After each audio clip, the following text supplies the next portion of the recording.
Hi Gabrielle Aplin.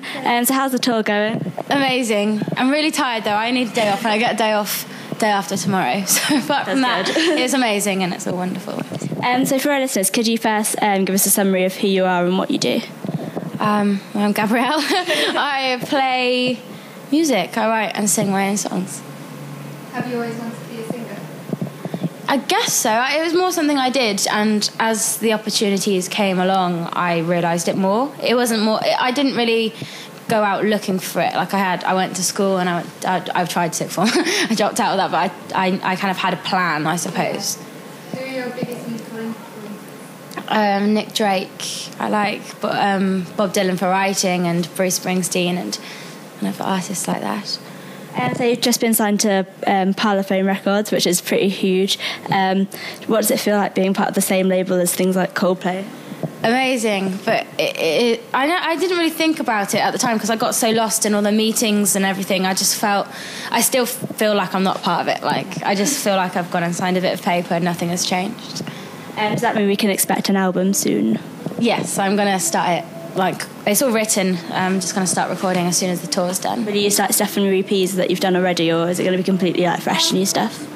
It'll be all new recordings, so I think there may be a few songs from EPs, but they'll be re-recorded, and the most of it's new. Last year you played Glastonbury. How was that for you? That was amazing. It was like the moment I kind of lived in my own little dream world for a bit, and then that was a moment where I kind of had to stop and take a step back and be like, okay, I'm playing a big stage at Glastonbury, and it was that kind of one of those moments that I always like remember. Like it was really big. What festivals do you have planned for this summer? So far, I've got Festival and Camp Festival, one near where I live called Lammetry, a little local one, and the Jack Wills Polo event, and live at Leeds as well, but a few more announced like throughout the summer, I think. So you've been played on Radio 1 a lot recently as well, and you've been doing this for quite a long time now, so does it feel good getting the recognition that you're now like getting from things like Radio 1? Yeah, I think I'd had recognition from an online fan base, so I haven't really feel like I've been ignored the whole time, but it's really nice to kind of see things like that happening. It's just nice to have exciting things that happen.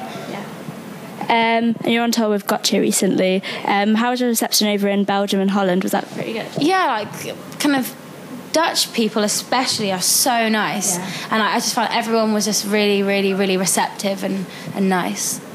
You had your first ever TV performance on BBC Two the other day. Was that scarier or different to a normal gig? Yeah, it was like I had to turn up at a certain time, and we did a sound check, but it was like a gig, you just do sound. I found with it was like you had to check the visuals as well, and it was a bit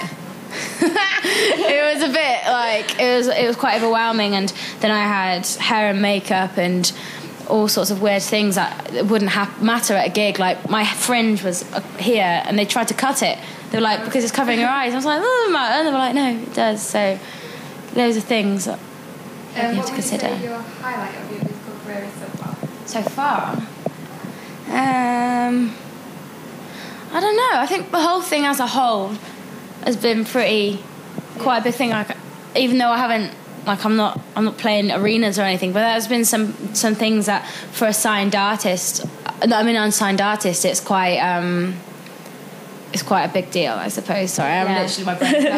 Sorry, but I don't know. I think just everything as a whole. Okay. So thank you for letting us interview you today. We're looking forward to the gig as well later.